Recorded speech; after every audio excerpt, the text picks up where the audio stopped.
and not only in Northern California this year, but in Northern and Central California, maybe even the whole state. I'm not sure about the far south. One of the things that we were concerned about is the fair going to take place? And we thought if the fair takes place, then our concours can take place, because the fair is a much bigger event, drawing many more people over many days and so on. Well, then the plug was pulled on the fair. So I contacted the COVID-19 hotline for the county and told them about our event and said, I need some guidance here, because pretty soon we've got to start spending money. By about the middle of July, we have to order our trophies, do our advertising, and get our marketing collateral printed up. And those are the three biggest expenses of the concours.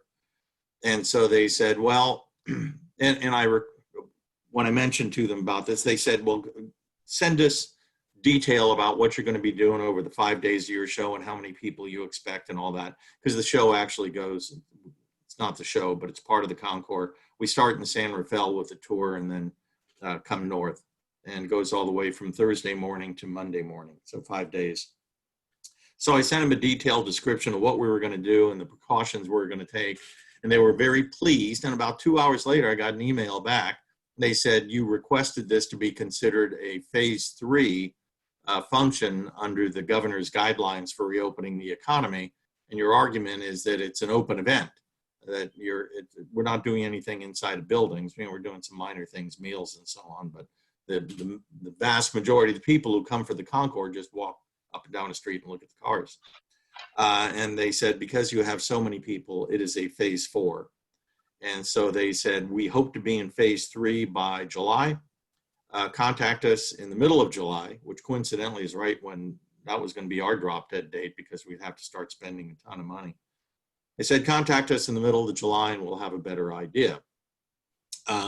Laura and I think you all know our committee is Stephen Avis, Laura Hussey, Karen Pingator, and myself. Laura and I sat down with Lowell, because we have a great deal of respect for Lowell. And if it wasn't for Lowell, this concours wouldn't be taking place, because of his influence in our primary funding source, the Humboldt Lodging Alliance. And considering everything and the uncertainty of whether we're going to be open or not, I think, and Lowell, correct me if I'm misquoting you, but you thought that we should postpone the show until next year. That sound right? Hit your space bar, Lowell.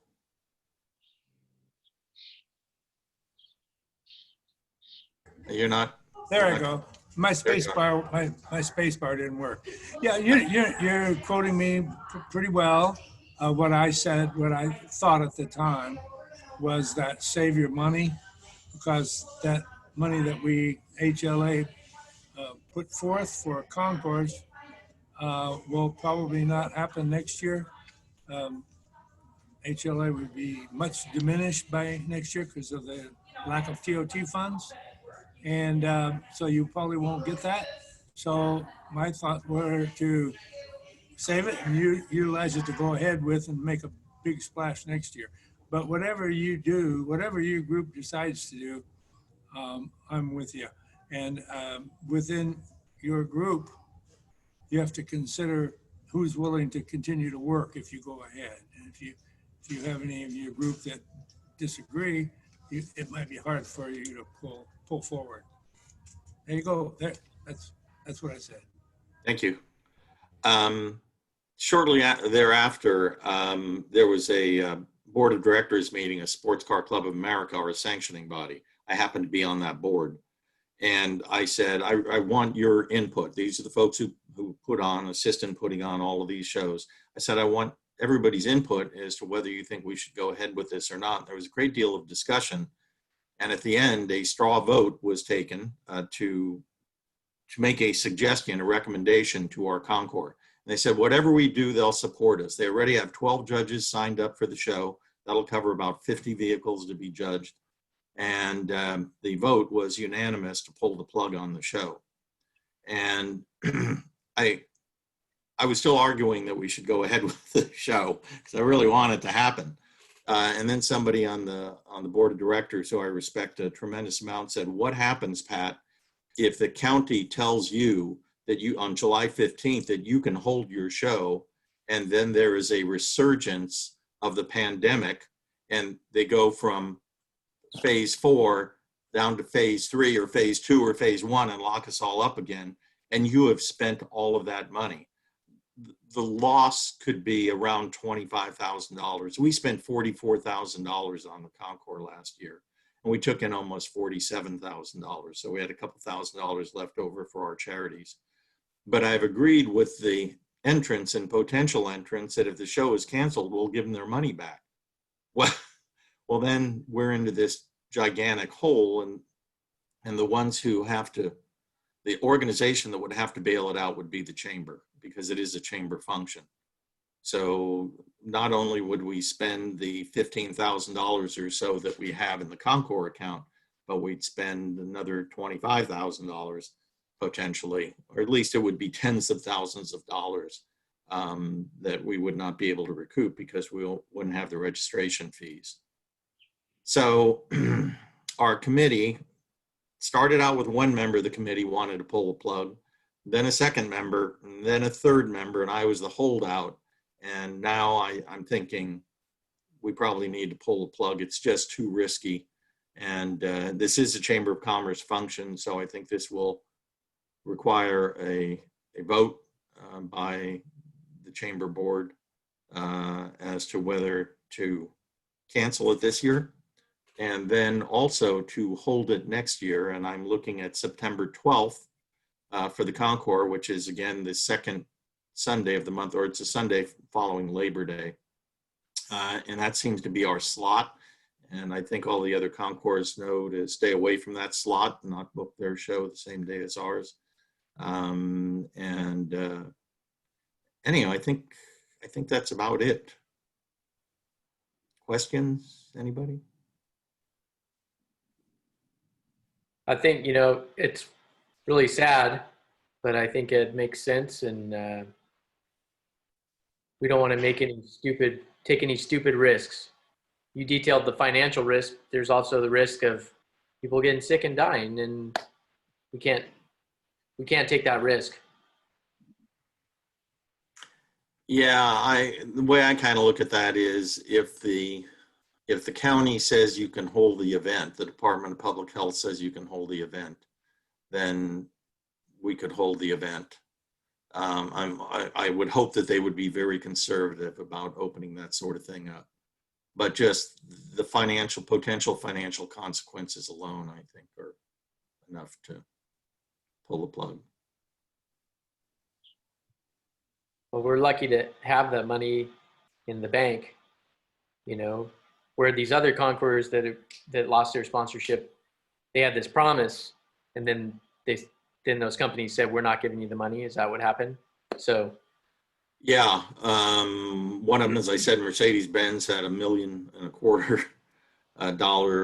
sponsorship. They were the title sponsor, I guess, for Pebble Beach, and Chevrolet was the sponsor for Coyote Creek, the one that was happening later this month, and they pulled their sponsorship. I think all of them got their sponsorships pulled, but we went to HLA early and got the check and put the money in the bank. Now, the agreement with the Concours and HLA was that they would be the title sponsor.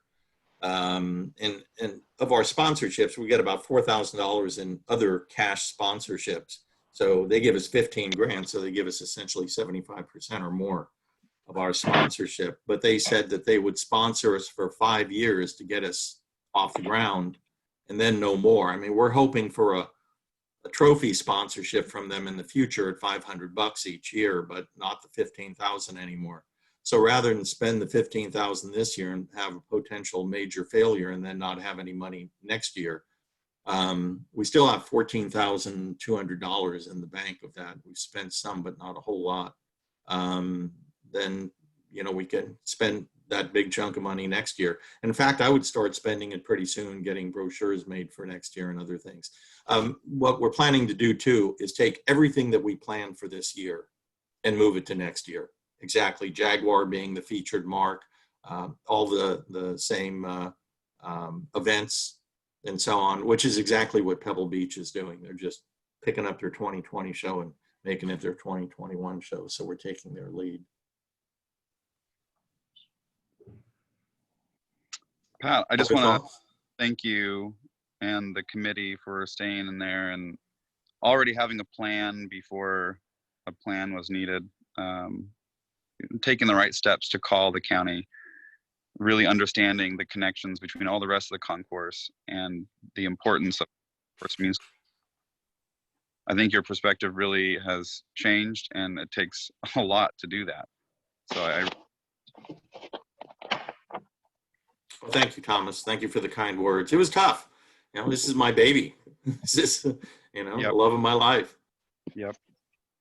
But it's happening to everybody. Yeah. As a fellow Phase 4 business owner, I'm commiserating with you. Mm. Yep. But I don't think we're going to be doing concerts until next year. So, Really. yeah. Well, I'm looking forward to Jaguar anyway. If any of those fancy cars are my favorite, I feel like the Jaguar is probably it for me. So I'm already looking. Yeah, I got one for sale. Oh, okay. I think you said that to me before, and I still haven't looked at it. All right, you guys. Well, if that's it for the concourse. And can I just, Thomas, and just Yeah. backing up the Phase 4, which is irrelevant now, Pat, but I wouldn't feel comfortable hosting 75 to 100 people here in September. So I'm a minor part, but it did not make me feel comfortable. I don't think it will be allowed.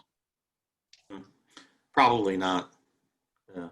So do we then take a vote to do two things putting in one sentence, postponing the show to September 12th of next year? Do we need to take a vote? I don't even know. I'm thinking that the committee has given the recommendation. So most of the time you guys operate on Pretty your own. independently. Yeah. So, I mean, you guys have already made the decision, and that's what you're tasked to do in all cases. So I don't think there's a need to vote. Okay. Am I wrong?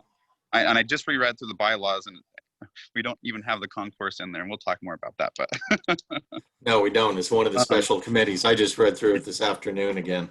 yeah. Exciting. Yeah.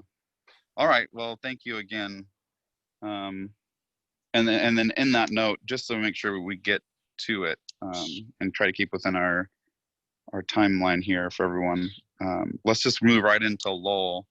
Lowell, if you could just share with us what you have, and I'm sure there's going to be some crossover in topics. Yes, thank you very much. I don't mean to be a button in, but I thought I'd better talk with you folks. As you probably know, HLA takes in 2% of the TOT is 10% of a guest stay, and 2% is a tax that goes to the Humboldt Lodging Alliance. And a percentage of that comes from each community goes back to each community, and I'm the one that is charged with Ferndale's portion thereof. And with those funds, we've done, your signs and a few other things around that we've. I can't even remember what they are now. But some of you folks have come and needed funding. Well, we're about to open either in the next week or two, or a couple of weeks or a month, to leisure travel in the hotels. The hotels and lodging have been open only to essential travelers and people within Humboldt County, and people helping their children move home from college or move to college, that kind of thing, but not to just leisure travelers. And so we've all had to turn people away, and it's tough, but it's tough for everybody. The town is pretty quiet. but we're about to open up, it seems. The word I'm getting is that we're about to go. Well, we don't really have a marketing plan in place. And I don't know how many of you know Richard Stenger. He was the marketing guru for the Humboldt County Commission Visitors Bureau. And with the passing of Tony Smithers, the executive director, then eventually Richard went out on his own and became an independent contractor and has contracted with the Redwood National Parks in the northern part of the county to be their marketing guru or a PR person. He's the guy that is successful. He's tremendously talented. He's connected nationwide, New York City, Los Angeles, especially San Francisco with the Chronicle and the Examiner. He's the guy that gets all those stories. He believes in earned media, not paid. In other words, earned media is when you can convince a writer, travel writer, or somebody like that to do a story or do a public interest article, but not a paid ad, because he kind of feels, and I do too, that paid ads sometimes in a like Sunset Magazine, you get some residual over the years. We've got some business out of it, but it's dropped off to where people are looking more to other types of media. Anyway, so I've been talking with him for quite a while, several months, and he's got a plan ready to pull the trigger and go for, he's working with Northern Redwoods, but he's also working with Fortuna as the gateway to the Avenue of the Giants, and Willow Creek as the eastern gateway, and Bigfoot, their big thing is Bigfoot. And Ferndale is the Victorian city, the gateway to the Lost Coast and the connection to the Avenue of the Giants. And so I'm planning to forward to him $10,000 of the HLA funds for Ferndale, and with that we'll get a complete year of his services. And I'm telling you what, that is a bargain. And he'll do a fabulous job, and you'll probably see stories coming out, and he's got the whole thing already to promote. So that's what I wanted to tell you folks, and if you have any questions that I can answer, sometimes I'm a little inarticulate, but I'll try if any of you have any questions.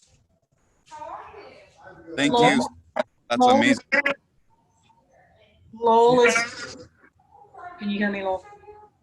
Yes. Mm-hmm. Is he giving you the sense, like Bloomberg and MSN came out with another article today about Airbnb bookings are up tremendously from this time last year, just a surge from the Bay Area, giving you that sense? Caroline, you're breaking up so badly I can't understand. How am I now? Okay. Yeah. Is he giving you a sense of what Bloomberg and MSN wrote another story today about Airbnb and what Brian Chesky's been saying, and the bookings year over year for this time period are just even more than last year, even though there's a statewide shelter in place? Yeah. Is he giving you a sense that within the 250-mile radius, the surge apparently is going to be unbelievable? You and I have talked about, it's unbelievable the amount of requests that we're having to, I'm just a little tiny one, 2 places that we're having to turn away because the demand is so high. So my question would just be, and it's your money, you're in charge of HLA, is it, and I'm just honestly meaning this, is it needed? Because I feel like they're going to come, we open that June 12th, the county is able to make the decision. I see one more case just happened today, one more positive. And they're not saying June 12th we're going to be open. They're saying they're going to talk about the decision that it's going to be sometime after June 12th. Could be June 13th, could be July 13th. We don't know yet. But does Richard get the sense that there's going to be this huge surge within that 250-mile radius? Yes, that's what most people are actually hoping for. It may not pan out because people do have um, people are carrying over a fear. Like we opened our restaurant, a week ago, and we thought we'd just be flooded, and we're not. We're at about a quarter of what this we were last year on a daily basis. People aren't rushing to get out. They're staying home. They still have fear. So there may not be that big rush. But what we've talked about is that he doesn't want to be last. He doesn't want to wait with our program that he's already got prepared, and all the connections and string pulling that he can do. He doesn't want to be last. He doesn't want Mendocino to get out in front of us, or Reading. And Reading's already wide open. All around us, the counties are operating full bore. Memorial Day at Shasta Lake was like the Lake of the Ozarks in Missouri. There were so many boats you couldn't hardly move around, and a lot of people from here were over there and going to restaurants and dining out and staying in the hotels. That's our next door neighbor. And so we're surrounded by people who are operating outside the guidelines, and those people are coming into our area and visiting and coming back to our area because they live here. We're already last in a lot of ways, but that's okay. But he would like to get it's not a one-time shot, it's a year. And he wants to promote people at Ferndale as a destination. And we are already seeing 3, 4, and 5 day stays, people planning for like August and September, or even in July, that they're booking. And I'm taking the bookings in the hopes that we'll be allowed. If I'm not, then I'll have to cancel. But that's unusual for us. Normally we've got the 1 or 2 day stays. Yeah, that's what this article said today, was that the 1 week bookings are through the roof.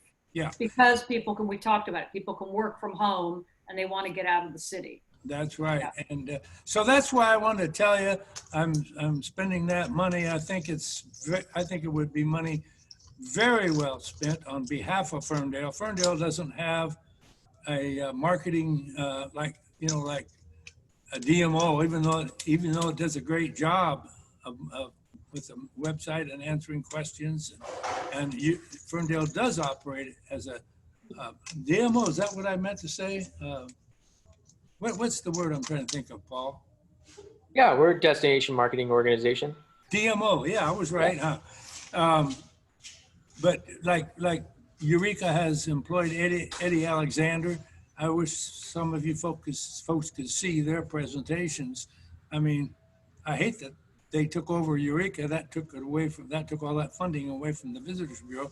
But that Eddie Alexander's really got some information and stats together. But we can steal that information. I have the means to do that. And I am. But that's it, folks. I just wanted to let you know that I'm going to spend that money and why. And I think it'll be wise. And you've already seen a lot of his work come through. Paul knows him. Yeah, I'm really excited about this, Lowell, because when I first met him, he was kind of controlled by Eureka. It was kind of, That's right. He has all these ideas and all this talent, and it was all focused on Eureka, and we weren't able to utilize him how we wanted to. Right, and that's why he quit. Because of Eureka, and there was a big cannabis controversy back then, Right. and he didn't believe in that, and so he didn't want to market them at the time. So I don't know what his feelings are today, but Sure. he wants to market Ferndale.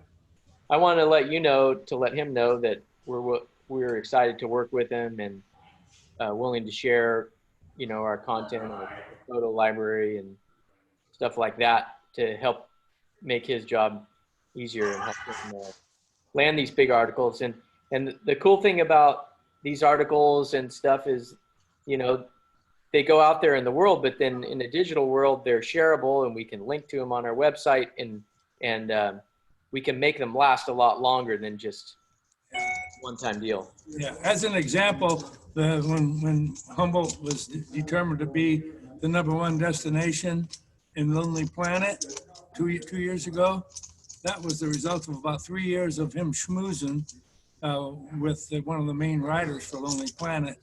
And that's how that came about. And there wasn't a penny paid for that. So that's just what I'm talking about. Thank you. Any other questions? Oh, everybody's muted there. He's a great guy. I've known him for 25 years. He's a great guy, and it's just his name is somebody's asking, Richard Stenger, Stenger. Yeah, he's a great guy. He's married to Dr. Omi's daughter, and he has a nice, wonderful family here in Humboldt. And And he's he's very talented. Great. I do have one quick question, Lowell, and that is there some sort of messaging that he's going to create along with that, a tagline or anything to that effect, or is this all just earned? I mean, he's not going to put any messaging along with it. That's still our responsibility to craft. No, not that I know of. I think he's really after the earned. I've got I could show you his proposal. It's, I think, 29 pages long. It's major. It's very, very professional. But he's willing to come and talk to you if you want him to ever show up. But right now, I would say let the pro run, let him run with it. And I'm not a pro, and I don't know how many of us are, but we have our own ideas. But sometimes we think in a bubble, and we need to have somebody that knows how to work in the bigger world to do this for us. I think that's the right message too, is that we are kind of in a bubble. So given that fact, I would love to see that proposal sent to the board, and we can send that out to everybody just so that we know what the plan is. That we can kind of align ourselves with the thoughts, the actions that he has. And I can't speak to what those are yet, but I'm sure having that in front of us will give us the benefit of being able to plan further ahead with our own strategy. I'll give you a copy of it. It's for the whole county. It's not just for us, but we're a part of it. Great. Thank you for letting me talk to you. We really appreciate it. All right. And that topic, we have the trees and billboard on the agenda. This was been brought up a couple of times, and going past the southbound billboard there right before the exit on Ferndale a few more times recently than not, I've just noticed that the trees are probably far larger than a few of us going out and having a little tree trimming party. I think it's going to take more than doing that on our own. There's a couple willows that are right there. I believe they're willows that are suckers that are just kind of popping up right in front. But there is a larger conifer of some sort that has branches that are arching out toward the east. And they're really covering up a large part of that sign.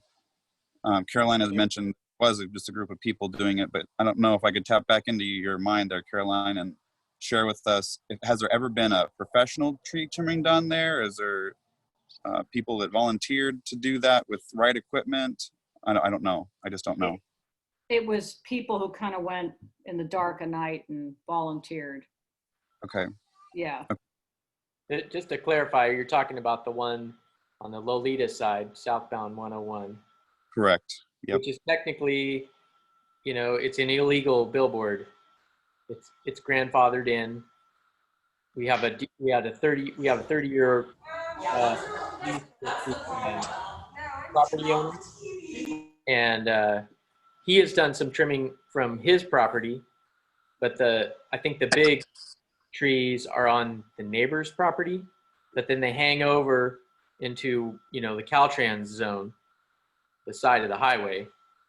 And so to technically do anything there, you have to get a Caltrans permit, costs money, and I don't know, maybe somebody has a friend at Caltrans that could do it on the side or something, but it's kind of by applying for that permit, the fear is we point out that our billboard is illegal and then we lose it. Okay. Okay. I'm going to personally mention that, like, I understand the fear of losing it, but right now we're paying a lot of money for a half of a sign. And even if we lose it, then we are funneling that money into a sign that can be seen or something else. But just my thought. So That why board are we? Have we $4,000. contacted the owner? Go ahead, Why, Mark. why have we dropped the idea of volunteers going and taking care of it? It's not a I don't huge think- project. I don't think that we have dropped that idea, Mark. I think that I am seeking clarity with everyone just to make sure that there's somebody that's has the tools, willing and able to actually perform the duties. Can I interject? The last time it was done, it was George Enos, another guy, and they just went out there and did it. Like Paul says, that sign it's illegal in the sense that it's not, that type of thing isn't allowed, but we have it, as long as it doesn't rot, we have it. And we're not supposed to fix it or anything. We're supposed to just let it rot, but it gets fixed once in a while. And we've done that in the past. And so volunteers have just gone out there and cut the limbs away. Go in there and do it quick and don't ask, because if you ask, you're going to lose it. Have we Okay. asked the owner? I have not. I No. don't even know who No, the we landowner is. didn't. No. We didn't before. No, but I'm asking the owner that puts his name, that we send the check to, because there's 8 Right. years still on the lease, I think. Right. Have we asked him about possibly trimming it or getting together with him to get it trimmed? He has trimmed stuff that's on his property, but when you're on the road, the trees that are sticking out from the right, coming from, from the west, they're on his neighbor's property. Oh, okay, you said So- that, I'm sorry. So I could talk to him about getting the contact, or we could talk to him about talking to the neighbor. Yeah, or seeing if we can hire Dan Collings or something to just go out there and see if we can get them trimmed. I If the tree is hanging over your property, don't you have the right to cut it? Yeah, you I do. think it's hanging over the Caltrans easement or Right. whatever that site is. Is that what you said, Paul? Yeah, so like the trunk is on the property owner's side of the fence, Mhm. but then the branch sticks out over the fence in front of the billboard. Yeah. So let me just, can you guys hear me? Yep. I know this has come up before, and I've volunteered to be part of a group of 2 or 3 or whoever. It's not that big of a job, but I volunteered to be part of that, and I'm still perfectly willing to do that. All I would need to know is I would need to have permission. I don't want to feel like I'm sneaking in somewhere. So if I had access, I've got the ladders and the chainsaws and all that stuff. So I don't think it has to be that big of a deal. So I just want to throw that out there. Yeah, and I will share that, I might have stopped and taken a look at it just to see what's actually there, and what, alarmed me and bringing this back up and sharing others bringing it back up is that there's a nice little gulch, a nice little valley right there where that tree is.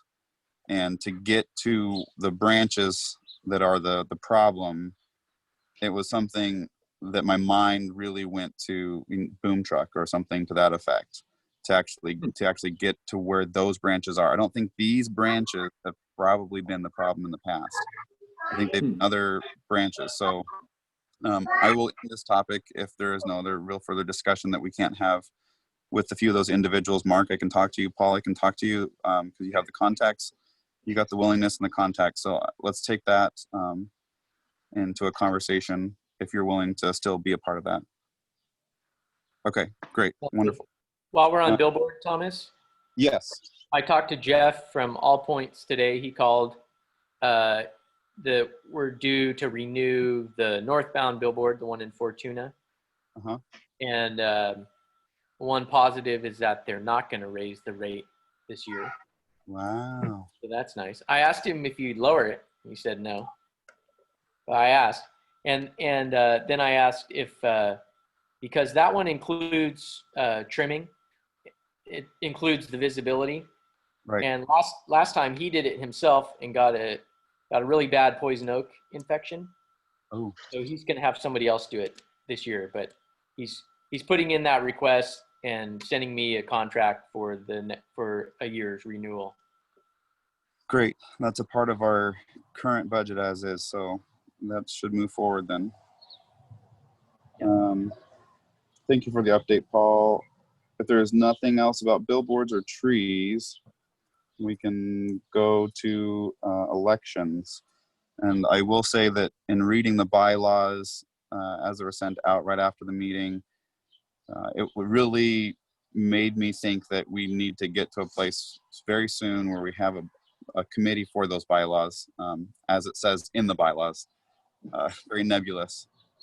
So I will say that the one thing that would be missing from elections, according to the bylaws, is that we haven't sent a telegram or any paper mail to anyone, letting anyone in the membership, notifying them that there is a slate available for vote. So Telegram's going to take a while to even probably conjure up unless someone else has another suggestion. I think it might behoove us to operate with inside of our bylaws. And granted that the bylaws do say that the position takes effect for the officer slate July 1st or July, beginning of the fiscal year. I think there's still an opportunity for us to notify the membership. And I want to see what all the rest of our officers and board members had to say about that. Because I'm sure everyone read the bylaws. Well, that was written maybe before email existed, and I think email would be a good way to do it, an efficient way to do that. Oh, good. I love that suggestion, Paul. The amended bylaws were actually written in 1999 and email was in effect then, but it doesn't mention anything about email. Wonderful.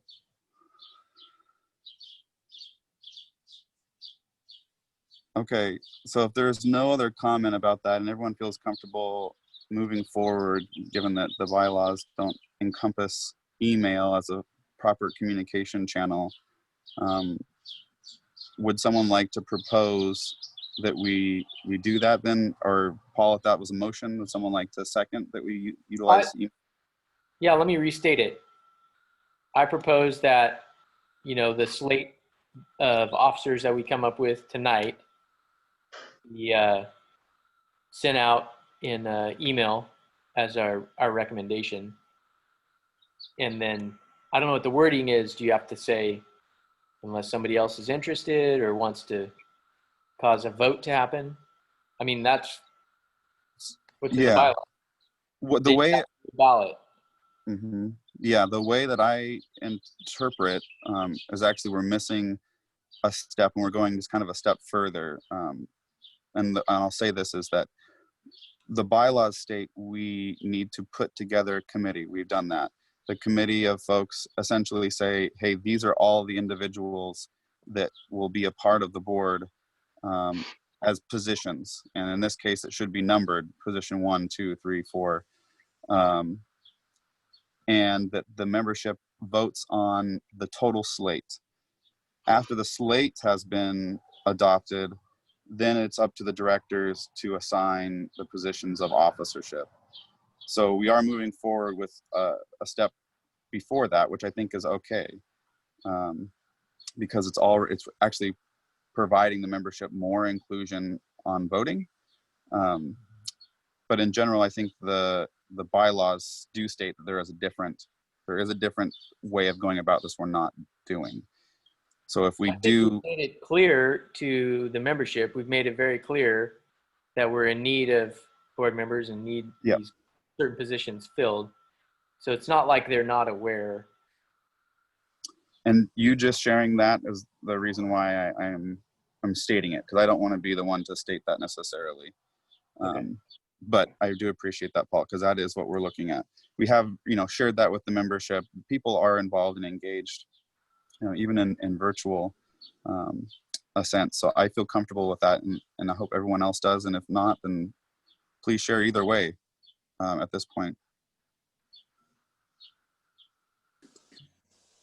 Okay, very well. So then the plan of action, I think, would be to have this slate of officers and total board members be sent out by email to the membership, and give them until next week, which is far enough time, I think, to give a vote. And then we include the membership, and we can hold a special meeting just to announce that we're doing the officership, just to announce that we've gone through the process, and here's what the membership has voted. Any thoughts on that? So they would just respond to the email with a thumbs up or a thumbs down, basically. Yeah, we would have to craft what exactly that says. So the question would be, do you vote for the whole group? Do you vote for individuals? Do they have to say yes next to everyone's name in response? I'm looking for a discussion on that. I think it makes sense as the whole group.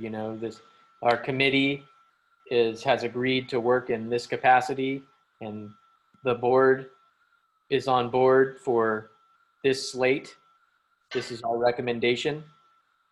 The membership has already, I guess a lot of us were appointed, but we're representing the membership already.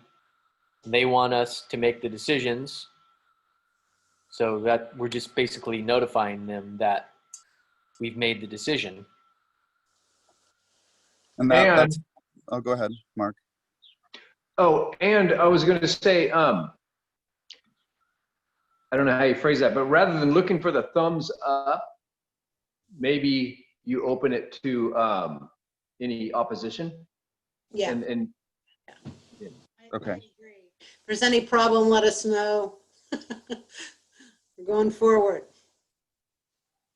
Okay. And then just to Okay, state it, because we are walking through a logistical process. Someone says no, or 10 people say no, or I don't know. What's our threshold, just so we can walk through those steps? I don't know. I'm not a board member, but can I comment since I'm? Yes, please. HLA has just amended their bylaws, and so has the Visitors Bureau. And Great. what it is, they're doing the same thing as you are. Other groups are doing the slate rather than getting away from individual votes and competition. So they're coming up. Oh, and the Ingomar Club's doing it too. So they're putting together a slate exactly as you are. And they're putting the slate out. This is the slate of officers that we wish and let people vote.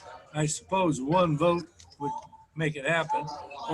But there's a provision in there for if there's somebody that wants to be on there, they're necessary that they get the signature of a certain percentage of the membership to present a petition on their behalf to be placed on the ballot. And at that point, you go to a written ballot. But if you don't get that, then you declare the slate elected. That's what these three other groups that I'm involved with are doing. So you're right. You're on the right track, as far as I'm concerned. Thank you for saying that, because reading the bylaws really just made me want to ask questions to everybody, and Pat suggested everyone read it so that we all be on the same page. And I'm just asking the questions to hopefully get to that place of reworking those bylaws to maybe just not even include telegraph or telegram. That would make me happy. I don't know. So thank you for that. I think the plan of action of what I've heard, and let me in regurgitating this, let me repeat, is that we will send out a notice to the membership of email that this slate of officers, as well as the individual board members that have been nominated, is put forth to them, and a okay, yes, thumbs up is appropriate to vote. or a no, or whatever they want to say. If they don't agree, because it just has to all do with how many votes we get, quote unquote. And that if someone wants to be a part of it, then they get 5 signatures. I will even be one of those signatures probably. And we can have another person on the board.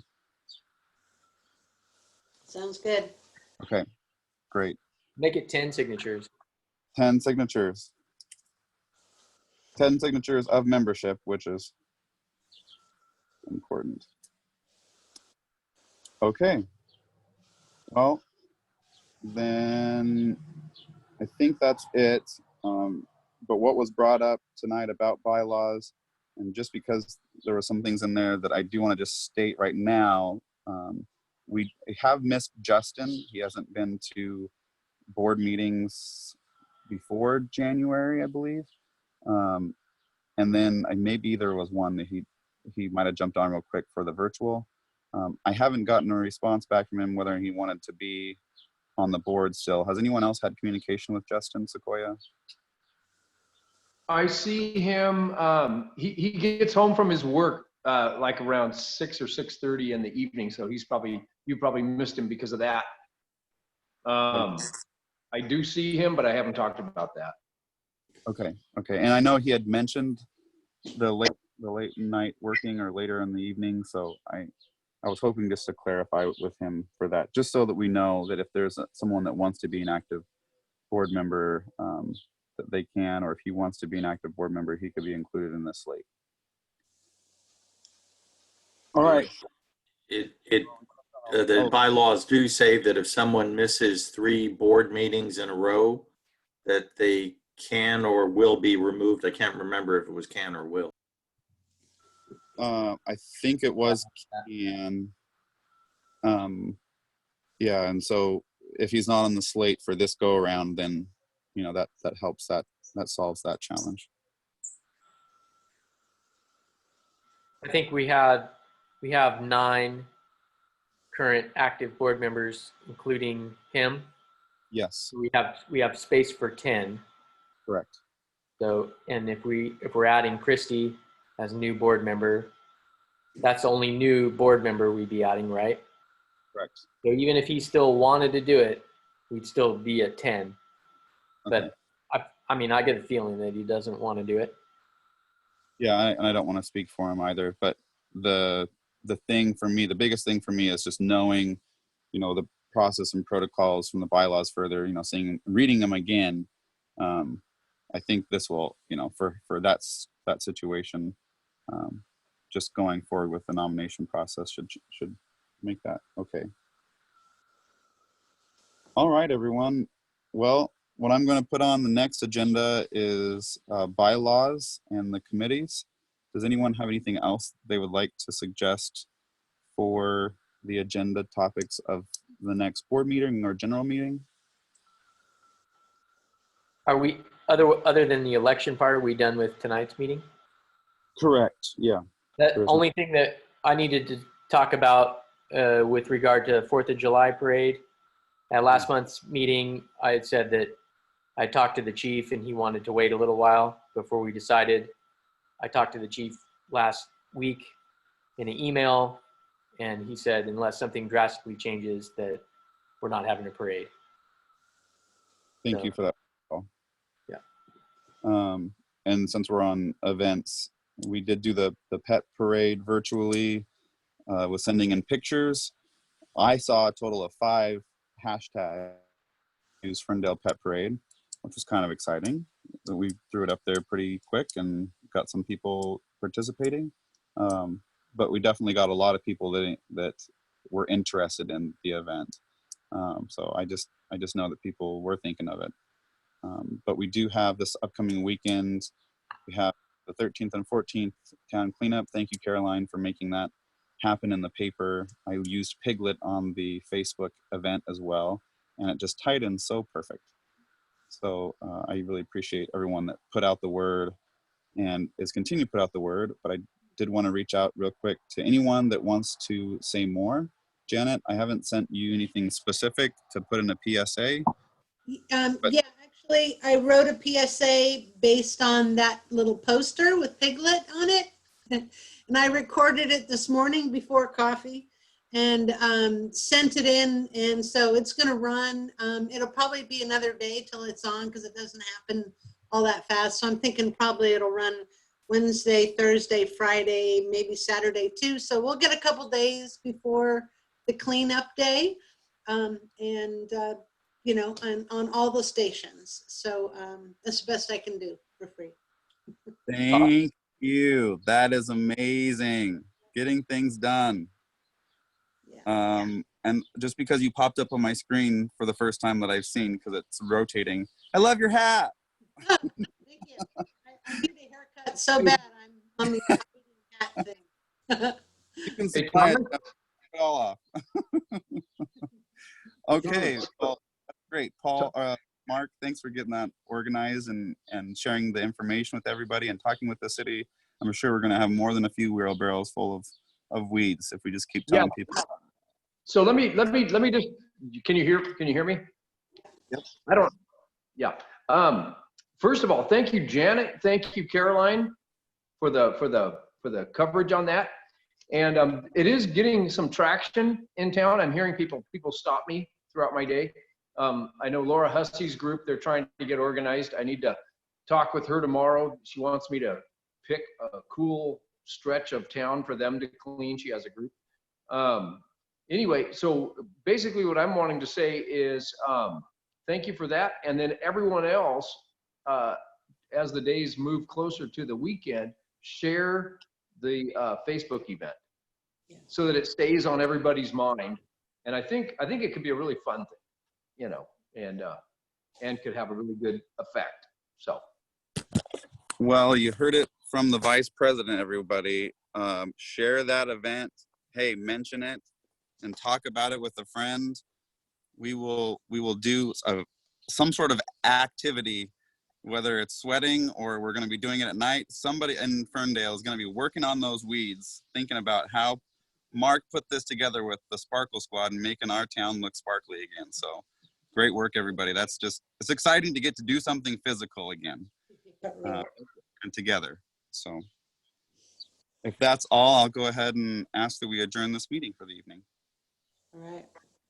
Hey, Thomas, I hate to bring up something at the end of a meeting, but you did get that message from the city council, from Stephen. And I don't know, are you going to just meet with him? Yeah, I reached out to him, a response back yet. Okay. I know the clarity in the email is probably too clear, but I wanted to talk to him directly about that. And what I can do is share real quick with everyone is that we got a message from Stephen Avis, and I was hoping tonight, because I sent him a message, I was hoping he was going to be here tonight to speak more to it, but I didn't want to talk at a turn without fully understanding and interpreting what his goal was. From what I could get to it is messaging about face masks in our town, because we are in a place right now where there are counties that we are getting a lot of folks coming in without masks in our community, and people in our community not wearing masks. Jenny Fitzbecker did a great job of trying to encourage that with the coloring sheets. And I think Stephen is hoping that we as a chamber can help some sort of messaging, communicate that.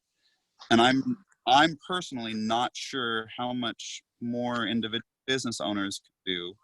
But Christy, you got the email too. If you would, help me in regurgitating some of the flow of his information, of all of his information, maybe if you can.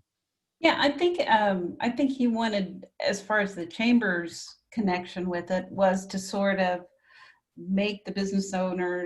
help to make the business owners understand that this just isn't about masks. It also could affect their business if people aren't wearing masks, because people won't feel comfortable coming to their businesses or coming to Ferndale in general if they see a lot of people in shops not wearing masks. That was sort of my takeaway from that message. And So yeah, go ahead. So the city council met at 2 today, and Lost Coast Outpost already has a story up about it. There was 160 comments a few minutes ago. So we are now controversial. Everybody weighing in on the mask. But City Councilwoman Kathleen Bullard said at the meeting that she would be willing to pay in conjunction with the chamber for some masks to just hand out to stores, etc. I don't think it's an issue of lack of masks. It's an issue of politics. And so Michael Sweeney, Mayor Michael Sweeney, and others were clear at the council meeting that businesses could suffer because there are people that comes down to individual choice. There are people that won't go to those businesses because they're not wearing masks and they don't believe in the masks. And I think that is already happening with people choosing what businesses to use and visit. So anyway, Kathleen Bullard said she'd be willing to pay for some masks in conjunction with the chamber to just put out at stores, which I know a lot of stores already have free masks. But I don't think you're going to be able to, we all know the ones that aren't, it's politics. You're not going to be able to change their behavior. And the chief made it very clear today that store owners don't have to, if they don't choose to, enforce it. And so I know that the council is concerned, a majority of the council is concerned about visitors coming, which they're already here. I don't know where they're staying, but they're already everywhere, but concerned about visitors getting a wrong impression. But I don't think you can do anything about it. You're not going to convince the businesses that we know that aren't wearing masks, their employees are requiring them. They're not going to change. Given that there was a meeting today, and Caroline, you were there to witness it, and I was hoping that Stephen would come and share that information. It is the reason why I didn't bring it up yet. It does seem political. It is political. Yeah. And I wasn't aware of a solution, even thinking of purchasing masks and to give out to businesses is a solution where I'm also just kind of curious of what we can do or should do. Anyone else have thoughts, please, on this topic, because it's very relevant with more information right now. I don't think it should be political. I think if we make the masks available for people to take and use if they so wish, or if the owner of the store says, hey, you can't come in without a mask, here's a mask.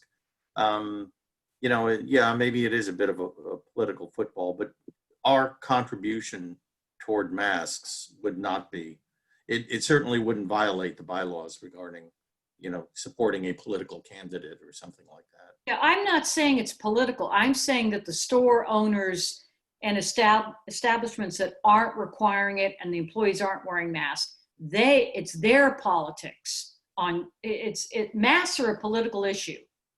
Okay, that's the bottom line. So I don't think there's anything the chamber can do. I don't think there's anything the city council can do. It's come down to whether you want to go into a store. And I know the council is concerned that we're going to give a bad impression to visitors.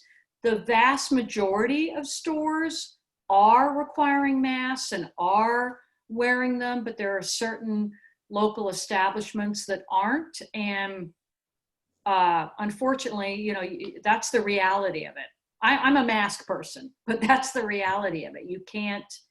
You're not going to be able to do anything about it. It's very generous of Councilwoman Kathleen Bullard to pay for them, but I don't think there's any campaign that the chamber can do, wear a mask. I mean, I just don't think that that's energy wisely spent, even though it's the correct thing to do. I want to add, since we're on this subject, I think it's, as a chamber of commerce, what people aren't realizing, and I've talked to business owners who mandate and have signs in front of their business that saying that masks must be worn in this store or whatever, and they have people who just flat refuse. It's their political statement to walk in without a mask and kind of laugh at the whole bunch of horse pucky that they think it is. And anyway, the owners have said, well, we don't want to lose a customer, so I don't want to confront them. Well, you know, when I see that, they've lost me.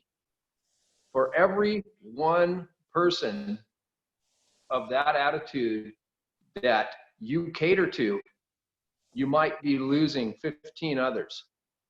And so I think it's worth it as a Chamber of Commerce to get serious about at least a message that we stand behind. Because I'll tell you what, there are businesses here that are flat refusing to take any of it serious. And I and most of the people I know drive to Eureka to go to their competition. I don't think there's anything you can, We feel like they're not complying. If we are complying, we walk through the door, we kind of get smirked at. I agree with you, Mark, wholeheartedly. But I think it's a let's read the comments on Lost Coast Outpost tonight. Yeah. Store owners are on there. So there is nothing you're going to do, and it's all going to play. I don't think the chamber, whatever the chamber says, you think those store owners are going to listen? We all know who we're talking about. They're not going to listen. So, you know, I don't know. It's tourists that we're concerned about. It's visitors. That was the message at the council meeting. We don't want visitors coming to Ferndale and then seeing businesses disregard this important health directive. Well, that's what they're going to see. You are not going to change the people we all know we're talking about. And so I know who I'm not going to, and you know who you're not going to. And so. With regard to tourists, I think there's two kinds of people, and being a destination, we're in a really interesting spot because there's two kinds of tourists that are going to come here. There's people that are going to care about where they're going. They're going to plan ahead. They might call or email ahead to see what it's like. What are the local requirements, you know? And they're probably going to be ones more likely to wear a mask anyway. And then there's others that are just going to show up and act however they act at home. And they're already here, Paul. We're under a stay-at-home order. Right. The state of California is under a stay-at-home order. And all day long, there are tourists driving and walking by my office. And I'm sure everybody's seen them downtown. So I don't know where they're staying. Well, actually, I do know where they're staying because there are a lot of lodging establishments that are just ignoring the rules. So present company accepted. So we are under a stay-at-home order, and those people are enjoying their summer vacations and are here already. So it's every man out for himself, basically. So, but I think what Mark is saying is, as a chamber, we need to, I think what you're saying, Mark, is as a chamber, we need to say that we're recommending that you follow the rules. Yeah. We need to have a position on it. So our communication lines are, we can communicate to our members through email, or we can put a statement out on Facebook and become a flame war. I say you email the members, and then I'm not a board member, so I'm not trying to, but I say you email the members, then you're on record. You've done your part. Well, and based on the meeting today, we are at 2 more weeks of requiring masks. Just communicating that to the entire membership is sort of step 1. So just to clarify, the reason this was brought up, and again, thanks, Christy, was because Stephen had an email to the chamber, essentially, seeking some help and assistance. And that was before their 2 o'clock meeting.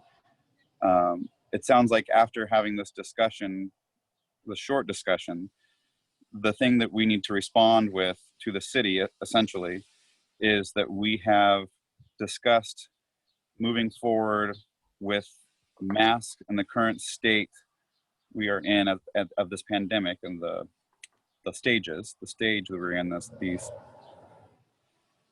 is that we will send out a message to our membership updating them on the current requirements and that masks are a part of those requirements. Is that what I'm hearing? Yeah, Okay. and Carolyn, didn't you say the amount of people in Ferndale that were over a certain age? Didn't you give a percentage or a number?